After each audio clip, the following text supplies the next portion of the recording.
Have you ever wondered what it takes to become a high performer?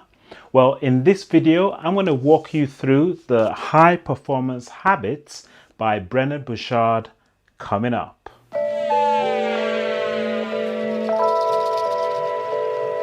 Hi, this is Toyo Shunbi, business and leadership coach, learning and development professional, and welcome to Best Books for Business, where I share once a week talking about one book, one thought, one action. And today I want to talk through the book, The High Performance Habit by Brendon Burchard. Brendon Burchard is a well-known personal development coach, an online marketer, one who has trained thousands of business entrepreneurs, online business owners, and also runs something called the High Performance Academy, he has influenced many.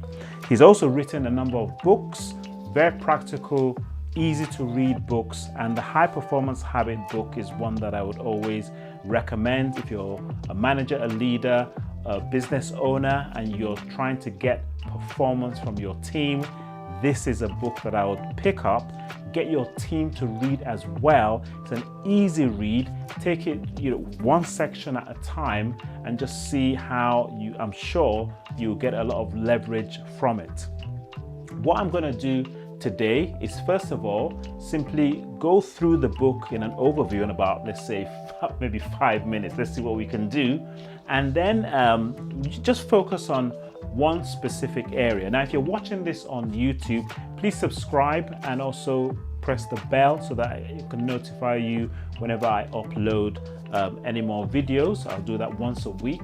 In addition to that, the book, the link, and any other resources that I might mention, you find them in the show notes, whether you're watching this on YouTube, LinkedIn, or Facebook, and connect with me as well. And also put some comments on how you're finding this and any other books that perhaps you might want me to summarize.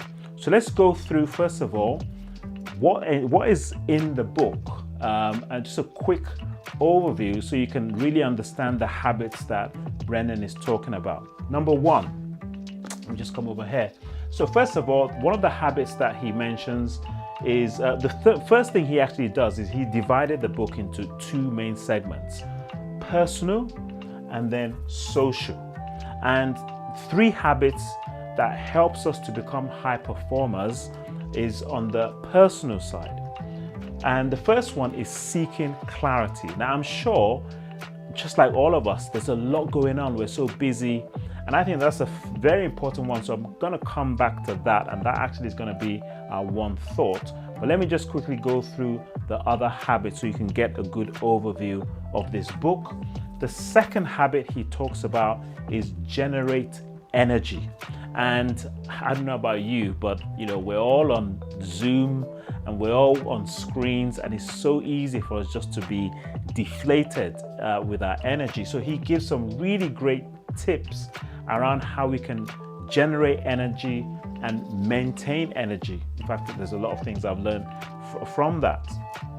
And that's a habit of a high performer, because a high performer has to maintain energy and always be in the game. And then the third personal habit is raise necessity. And he gives some really good examples in the book about how it's always important for us to create some kind of urgency of why we're trying to achieve certain goals. And what most of the time we might have a great idea, come up with a vision plan, come up with the goal, really be excited in that moment. And then all of a sudden you sort of lose that urgency, or you try a few times and it's like, well, is it really important? He really gives some good ideas around how we can connect that necessity to things that are important to us. It almost comes back to our reason why we do things. But he gives some really good ways of how we can not trick the brain, but get the brain to think about it being urgent, even if there's no deadline, because most of us are urgent when there's a deadline, but it's about how can we be urgent when there really isn't a deadline. Okay. Then on the other side, on the social side, habit 4 is then increasing productivity, making sure that we are looking for ways of how to maximize what we're doing, working smart, not just doing everything, but really focusing on the things that matter most. Habit 5 is develop influence, which is that in order for us to be effective and productive with others, we've got to be able to influence other people. It's always a key skill as a leader. Whatever we're doing, we've got to engage people. And then the last one is demonstrate courage. That in order to take ourselves to that next level, it is always going to involve an amount of courage, stepping out of our comfort zone. So some really great practical tips of how he explains that there are different levels. If I was to mind map it, there will be 2 levels next to each habit. He does a really great job in writing that. So to give you an example of that, on seek clarity, so that will be our one thought, which is that in everything that we do as a high performer, the first thing is we need to seek clarity. Clarity for ourselves and then clarity for our team. And he divides that into 3 segments. The first one being envision the future for, and I'll come back to what those 4 are. The second is determine the feeling you're after. Again, this means that we can find ourselves feeling certain ways and not know that actually we can take charge of our feelings. And so it's really almost calling ourselves to step into certain states of feelings. And I think if we were to use sports as an analogy, we know that a sports person, before going to their event, they mentally charge themselves to walk in as a high performer. And then the last out of these 3 is define what's meaningful. And it's almost like asking yourself your why. Why is this important to you?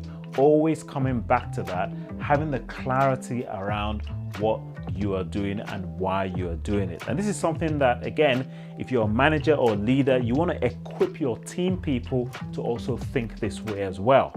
So let's now go to our 1 action. We're going to focus in the envision the future for. And what are those for? He mentions about self, and there's some questions he even has in the book that makes it very easy. How do you want to be viewed? What are the main essence of who you are as a person? And then socially also, how do you want to engage with others, and how do you want others to engage with you? And then with the skills, what specific skills do you need to focus on? I think this is an important one right now. You might be a leader and owner of a business. A lot of things are going on. Things have moved. Maybe you have a brick and mortar business that now needs to go online. You're now trying to figure it out. You need to be very clear on what are the skills right now that I need to be working on. Many managers and leaders now have teams remote. What are the skills that you need to start working on in order to still engage your team, motivate them, engage them to become high performers in your business? But the one area that I want to focus on is on service, because I think that all high performers do this. And the question that I want to ask you, which is going to be your action, is what can I do today to add value to others? Because high performers are always adding value before they're even asking for anything. And I think that that's a good way for us to think about how we apply all these habits. Is that one of the ways of determining if you are a high performer is that you will be adding value to whoever it is that you're serving. So the 1 book, The High Performance Habit by Brendon Burchard, and the 1 thought is seek clarity. Try as much as possible to constantly be clear on what you're trying to achieve, or ask the question so that there is clarity. I know we all struggle with this. We're in teams, we're in projects and all these kind of things, and sometimes we have to keep on asking, what are we trying to achieve? What are we trying to achieve? Things are messy. It's part of growth. It's not a problem. But if we're seeking that clarity, that's a good thing. And then the 1 action, what can I do today to add value to others? So question for you is, apart from these, which other one of these habits do you need to focus on? Why don't you put the comments below and let me know.